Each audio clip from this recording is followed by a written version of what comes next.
దేశ రాజకీయాల్లో రాబోయే సంవత్సరాల్లో అతిపెద్ద మార్పుల్లో ఒకటిగా భావిస్తున్న లోక్సభ డీలిమిటేషన్ పై కొత్త చర్చ మొదలైంది. జనాభా పెరుగుదల ఆధారంగా సీట్ల పునర్విభజన జరిగితే దక్షిణ రాష్ట్రాలకు భారీ నష్టం జరుగుతుందన్న ఆందోళనల మధ్య ప్రధానమంత్రి ఆర్థిక సలహా మండలి లేదా ఈఏసీ పీఎం తాజాగా ఒక కొత్త మోడల్ను ప్రతిపాదించింది. ఈ మోడల్ ప్రకారం లోక్సభ సీట్ల సంఖ్యను భారీగా పెంచడంతో పాటు అన్ని పెద్ద రాష్ట్రాలకు దాదాపు 50% అదనపు ప్రాతినిధ్యం కల్పించే అవకాశం ఉందని చెబుతున్నారు.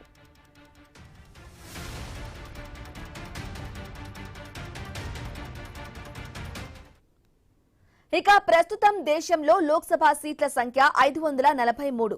ఇవి 1971 జనాభా లెక్కల ఆధారంగా కేటాయించబడ్డాయి. జనాభా నియంత్రణలో విజయవంతమైన రాష్ట్రాలకు నష్టం జరగకూడదనే ఉద్దేశంతో డీలిమిటేషన్ ప్రక్రియను పలుమార్లు వాయిదా వేస్తూ వచ్చారు. అయితే 2026 తర్వాత కొత్త డీలిమిటేషన్ తప్పనిసరి అవుతుందనే చర్చ జరుగుతోంది. దీంతో ఉత్తర దక్షిణ రాష్ట్రాల మధ్య రాజకీయ సమతౌల్యం అంశం జాతీయ స్థాయిలో హాట్ టాపిక్ గా మారింది. ఇక ఈ నేపథ్యంలో ఈఏసీ పీఎం విడుదల చేసిన వర్కింగ్ పేపర్ ఆసక్తికరమైన ప్రతిపాదనను ముందుకు తెచ్చింది.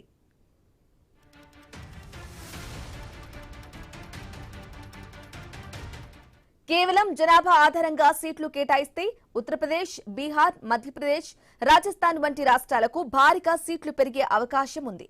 ఇక అదే సమయంలో జనాభా నియంత్రణలో ముందున్న తమిళనాడు, కేరళ, తెలంగాణ, ఆంధ్రప్రదేశ్, కర్ణాటక రాష్ట్రాల వాటా తగ్గే ప్రమాదం కూడా ఉంది. ఈ అసమానతను తగ్గించేందుకు అన్ని పెద్ద రాష్ట్రాలకు దాదాపు 50% వరకు సీట్లు పెంచే ఫార్ములాను ఈఏసీ పీఎం సూచించింది.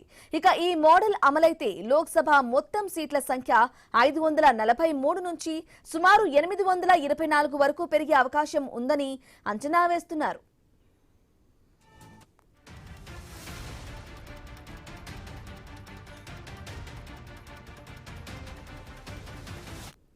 అంటే ప్రస్తుతం ఉన్న అనేక నియోజకవర్గాలను 2 లేదా 3 భాగాలుగా విభజించి కొత్త స్థానాలను సృష్టించవచ్చు. ముఖ్యంగా జనాభా అధికంగా ఉన్న నగర ప్రాంతాల్లో కొత్త నియోజకవర్గాలు ఏర్పడే అవకాశాలు కనిపిస్తున్నాయి. హైదరాబాద్, సికింద్రాబాద్ వంటి మెట్రో నియోజకవర్గాలను కూడా విభజించే అవకాశం ఉందని ఈ అధ్యయనం సూచిస్తోంది. ఇక దీంతో తెలంగాణలో ప్రస్తుత 17 లోక్సభ స్థానాల సంఖ్య పెరిగే అవకాశాలు కనిపిస్తున్నాయి.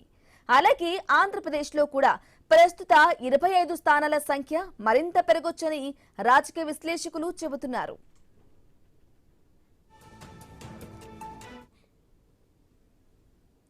ఇక మొత్తంగా 170 స్థానాలను విభజిస్తే చాలని ఆర్థిక సలహా మండలి సూచించింది. ఇక ఇందుకోసం పట్టణ ఎస్సీ, ఎస్టీ, మహిళా జనాభా, భాషా సమీకరణాలు, భాషా వైవిధ్యం, గత లోక్సభ ఎన్నికల్లో పోలింగ్ శాతాలను పరిగణలోకి తీసుకోవాలని ప్రతిపాదించింది.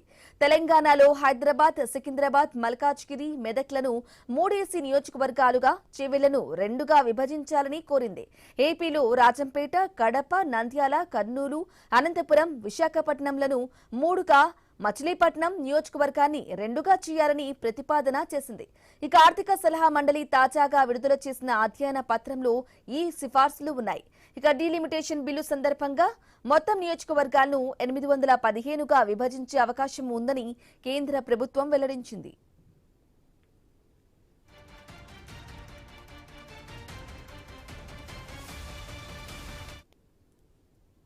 అయితే డీలిమిటేషన్ ఎలా జరగాలి, ఏ రాష్ట్రానికి ఎన్ని సీట్లు ఇవ్వాలి అనే అంశాలపై భవిష్యత్తులో పార్లమెంట్, రాజకీయ పార్టీలు, రాష్ట్రాల మధ్య విస్తృత చర్చ జరిగే అవకాశం ఉంది. మొత్తానికి లోక్సభ డీలిమిటేషన్ పై చాలా కాలంగా కొనసాగుతున్న ఉత్తర దక్షిణ రాష్ట్రాల వివాదానికి ఆర్థిక మండలి చేసిన ప్రతిపాదన ఒక మధ్యంతర పరిష్కారంగా కనిపిస్తోంది. అయితే ఈ ప్రతిపాదన అమలవుతుందా లేక మరో కొత్త మోడల్ వస్తుందా అన్నది రాబోయే రోజుల్లో తేలనుంది.